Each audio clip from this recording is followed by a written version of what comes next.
اللہ تعالیٰ سے محبت کرنے والوں نے قرآن سے کیسے محبت کی، کیسے اس کا حق ادا کیا، میں تاریخ اسلامی سے ایک مثال پیش کرنا چاہتی ہوں۔ سیدنا انس بن مالک فرماتے ہیں، ثابت بن قیس کئی دن تک اللہ کے رسول صلی اللہ علیہ وسلم کی مجلس میں نظر نہیں آئے۔ اس پر ایک شخص نے کہا، یا رسول اللہ، میں اس کے بارے میں آپ کو بتاؤں گا۔ وہ ثابت کے گھر آئے، دیکھا کہ وہ سر جھکائے ہوئے بیٹھے ہیں۔ پوچھا کیا حال ہے؟ جواب ملا، برا حال ہے، میں تو اللہ کے رسول صلی اللہ علیہ وسلم کی آواز پر اپنی آواز کو بلند کرتا تھا، میرے اعمال برباد ہو گئے اور میں جہنمی بن گیا۔ یہ شخص رسول اللہ کے پاس آئے اور سارا واقعہ آپ سے کہہ سنایا۔ پھر تو رسول اللہ صلی اللہ علیہ وسلم کے فرمان سے ایک زبردست بشارت لے کر دوبارہ ثابت کے ہاں گئے۔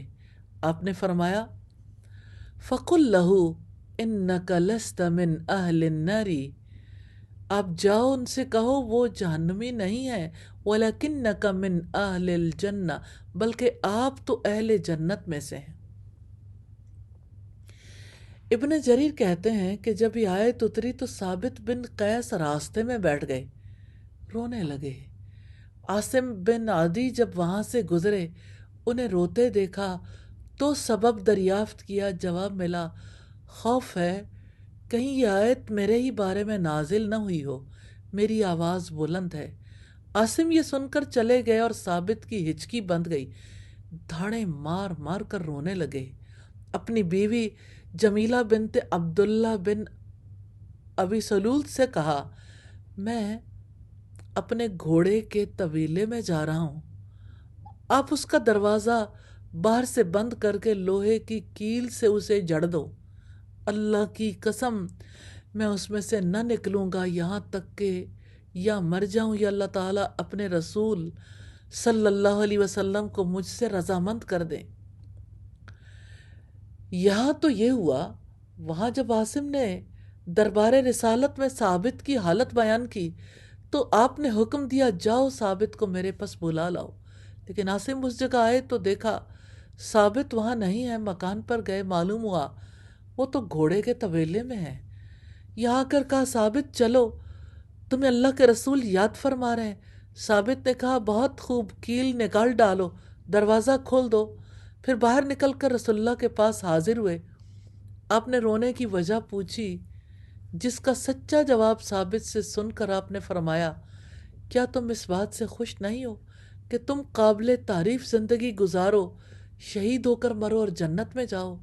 اس پر ثابت کا سارا غم کافور ہو گیا، باچھیں کھل گئی، فرمانے لگے، اللہ کے رسول، میں اللہ تعالیٰ کی اور آپ کی اس بشارت پر بہت خوش ہوں، اور اب آئندہ کبھی بھی اپنی آواز آپ کی آواز سے اونچی نہیں کروں گا۔ اس پر اس کے بعد کی آیت نازل ہوئی۔ یہ واقعہ کئی تابعین سے بھی مروی ہے، اور وہ آیت یہ ہے، ان الذین یغضون اصواتهم عند رسول اللہ اولئک الذین امتحن اللہ قلوبهم للتقوی لهم مغفرۃ واجر عظیم۔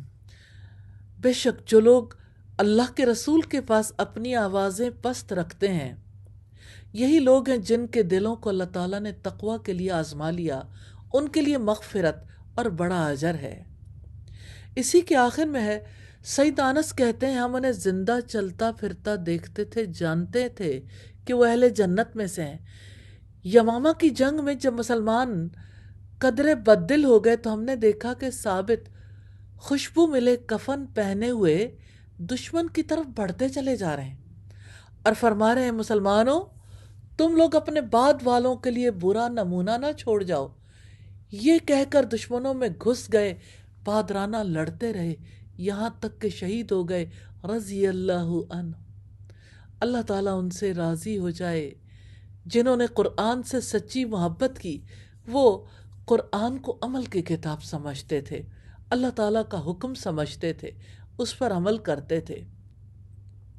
آج قرآن کے بارے میں لوگوں کا طرز عمل کتنا سنگ دلانہ ہے، قرآن کو برکت کی، شفا کی کتاب سمجھتے ہیں، زندگی کی، عمل کی کتاب نہیں سمجھتے۔